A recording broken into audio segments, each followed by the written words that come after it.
Okay, so you've been a bit outspoken about this show and about the politics of the show.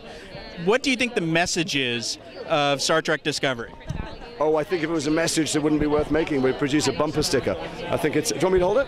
Oh, okay. I think that it's a brilliant story, well told with interesting, rich characters and lots of surprises and twists and plots. But I think subliminally, you see a vision of the future where you're not judged by gender or race or even species or sexuality, any of those things. And people are judged on what they do and what they say and how they work together. And I think that's an important message to send out at these times when people are trying to sow the opposite, sow hatred and division. Now, we've seen a few shots of you on the Discovery, and you seem to really avoid the captain's chair. Is that because they put it way in the back? Do you ever sit down? I didn't sit down for the first couple of episodes, partly because we had a bunch of battles, and I liked standing in front of the screen and conducting the weaponry like an orchestra, and partly because I was putting off sitting in the chair because it's such an iconic moment.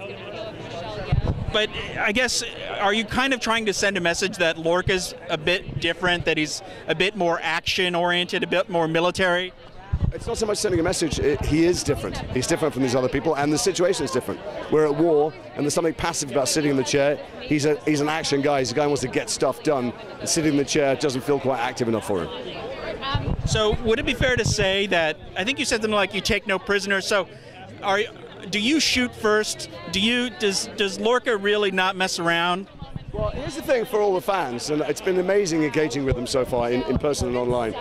People who keep asking me what happens really don't want to know, because you don't want to spoil the story for yourself. The joy of a great story is like the joy of a great joke. You don't want someone to tell you the punchline. So I'm not going to tell you what happens in the show or how he is, but I think that it's reasonable to assume that this is Trek in a familiar way, but very different as well. Fantastic. Thank you very much, Jason.